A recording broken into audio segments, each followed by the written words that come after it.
पृथ्वी आपली सूर्यमाला. मैदानात उभे राहून वर पाहिले असता आपल्याला आकाश दिसते. रात्रीच्या निरभ्र आकाशात अनेक चांदण्या दिसतात. त्या पृथ्वीपासून खूप दूरवर आहेत.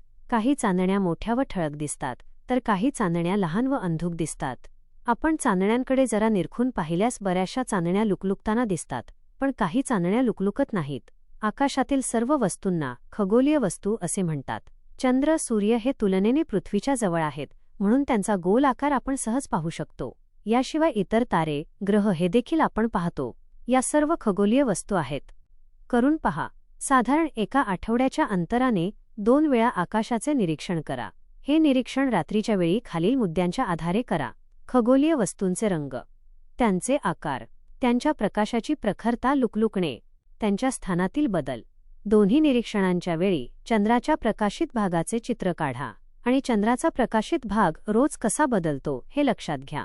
शिक्षकांसाठी तो आकाश निरीक्षण करण्यासाठी पालकांसह विद्यार्थ्यांना सभोवताली कमी प्रकाश, मोकळी जागा व निरभ्र आकाश असेल अशा ठिकाणी बोलवावे.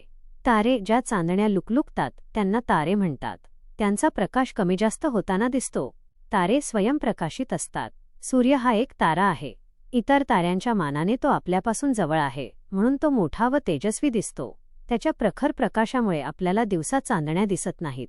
चित्राखालील मजकूर सूर्य, ग्रह, ज्या चांदण्या लुकलुकत नाहीत त्यांना ग्रह म्हणतात. ग्रहांना स्वतःचा प्रकाश नसतो, त्यांना ताऱ्यांकडून प्रकाश मिळतो. ग्रह स्वतःभोवती फिरता फिरता ताऱ्याभोवती फिरतात. सूर्यमाला, आपली पृथ्वी हा एक ग्रह आहे.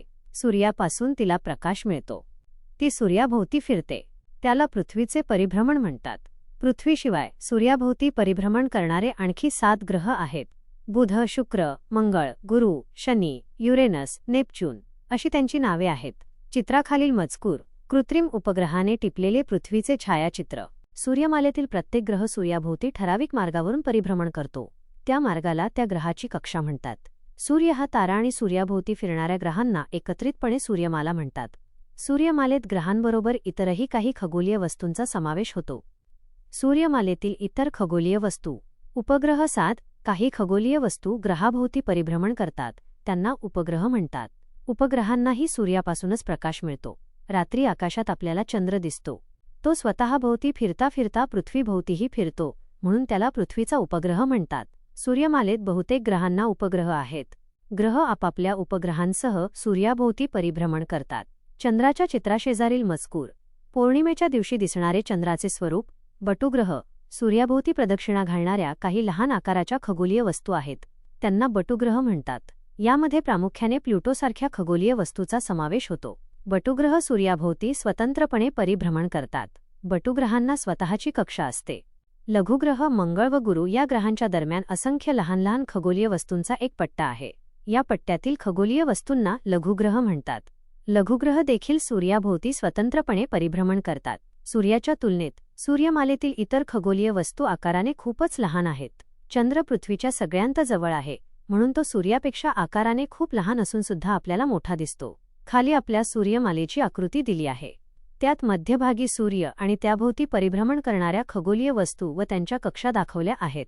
सूर्यमालेत ग्रह, उपग्रह, लघुग्रह, बटुग्रह यांचा समावेश होतो. सूर्यमालेच्या आकृतीमधील नावे स्माइली चेहरा.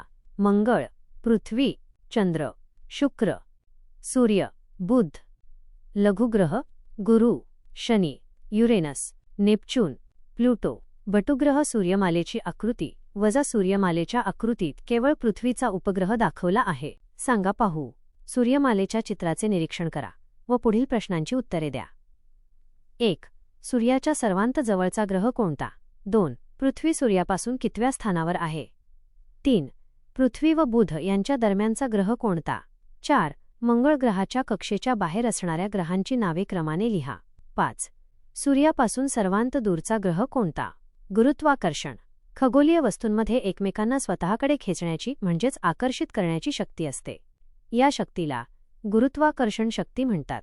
सूर्याची ग्रहांवर कार्य करणारी गुरुत्वाकर्षण शक्ती तसेच ग्रहांची सूर्यापासून दूर जाण्याची प्रवृत्ती यांच्या एकत्रित परिणामामुळे ग्रह सूर्याभोवती ठराविक अंतरावरून ठराविक कक्षेत परिभ्रमण करत असतात. याच पद्धतीने उपग्रहही ग्रहाभोवती परिभ्रमण करतात. पुढील गोष्टी कोणत्या दिशेने पडतात? 1. झाडावरून गळलेली पाने, फुले, फळे. 2. डोंगरावरून सुटे झालेले खडक. 3. आकाशातून येणारा पाऊस. पृथ्वीच्या गुरुत्वाकर्षणामुळे पृथ्वीवरील सर्व वस्तू पृथ्वीवरच राहतात.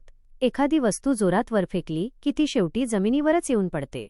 नवीन शब्द शिका. अवकाश. वजा ग्रह, तारे यांच्या दरम्यान असणारी रिकामी जागा म्हणजे अवकाश. यालाच अंतराळ असेही म्हणतात. पृथ्वीपासून दूर आकाशात दिसणाऱ्या खगोलीय वस्तूंविषयी मानवाला नेहमीच कुतूहल राहिले आहे. त्यासंबंधी संशोधन करण्यासाठी तेथपर्यंत जायला हवे असे त्याला वाटे.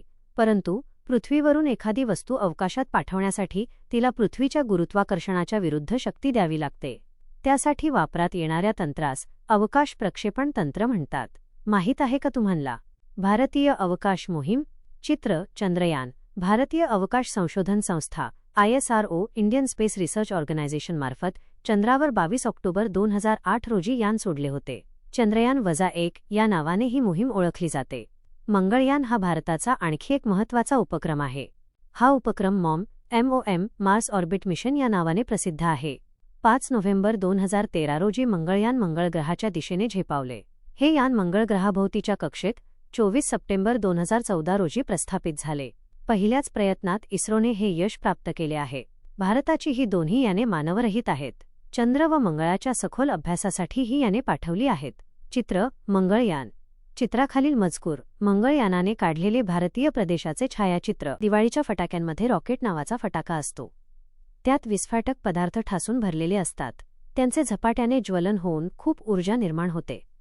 रॉकेटच्या रचनेमुळे फटाका ठराविक दिशेत वेगाने ढकलला जातो. चित्रांखालील मजकूर स्माइली चेहरा. अग्निबाणाच्या सहाय्याने अवकाश प्रक्षेपण. रॉकेट फटाका.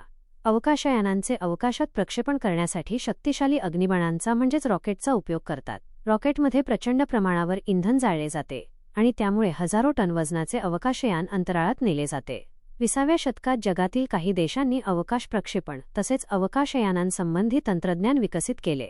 शेकडो अवकाशयाने अंतराळात पाठवली. आपला देश अवकाश प्रक्षेपण तंत्रज्ञानाच्या विकासासाठी प्रसिद्ध आहे. काही अवकाशयाने कायमची अंतराळातच राहतात. काही पृथ्वीवर परत येतात तर काही दुसऱ्या ग्रहांवर किंवा उपग्रहांवर उतरवली जातात. काही मोहिमांमध्ये वैज्ञानिक सुद्धा अवकाशयानातून जातात. त्यांना अंतराळवीर म्हणतात. माहीत आहे का तुम्हाला? भारतीय अंतराळवीर राकेश शर्मा 1984 साली अवकाशात जाणारे हे पहिले भारतीय अंतराळवीर होत. इस्रो व सोव्हिएत इंटरकॉस्मॉस यांच्या संयुक्त अंतराळ मोहिमेसाठी अवकाश स्थानकात त्यांनी 8 दिवस वास्तव्य केले. अवकाशातून भारताकडे पाहताना त्यांनी भारतीयांना सारे जहां से अच्छा हिंदुस्तान हमारा हा संदेश पाठवला. माहिती मिळवा. भारतीय वंशाच्या अंतराळवीर कल्पना चावला आणि सुनीता विल्यम्स यांचे कार्य. कृत्रिम उपग्रह, शेती, पर्यावरणाचे निरीक्षण, हवामान अंदाज, नकाशे तयार करणे, पृथ्वीवरील पाणी व खनिज संपत्तीचा शोध घेणे व संदेशवहन करण्यासाठी कृत्रिम उपग्रह वापरतात. पृथ्वीभोवती एका परिभ्रमण कक्षेत ते स्थापित केले जातात. कृत्रिम उपग्रह अनेक वर्षांपर्यंत पृथ्वीभोवती फिरत ठेवता येतात. हे नेहमी लक्षात ठेवा. पृथ्वीसारखी सजीवसृष्टी असलेला एकही ग्रह अवकाश संशोधकांना अद्याप आढळलेला नाही. त्यामुळे आपली पृथ्वी हा एक अनमोल ग्रह आहे. पृथ्वीवरील पर्यावरणाची कोणत्याही कारणाने होणारी हानी सजीवसृष्टीच्या ऱ्हासाला कारणीभूत ठरते. आपण काय शिकलो? सूर्य हा तारा आहे. सूर्यमालेतील इतर सर्व खगोलीय वस्तूंना सूर्यापासून प्रकाश मिळतो. सूर्य व त्याच्या भोवती परिभ्रमण करणारी पृथ्वी, इतर 7 ग्रह, उपग्रह, बटुग्रह आणि लघुग्रह यांना एकत्रितपणे सूर्यमाला असे म्हणतात. गुरुत्वाकर्षणामुळे पृथ्वीवरील वस्तू पृथ्वीवरच राहतात. अवकाश भ्रमण करण्यासाठी पृथ्वीच्या गुरुत्वाकर्षणाच्या बाहेर पडावे लागते. त्यासाठी अग्निबाणाचे तंत्रज्ञान वापरतात.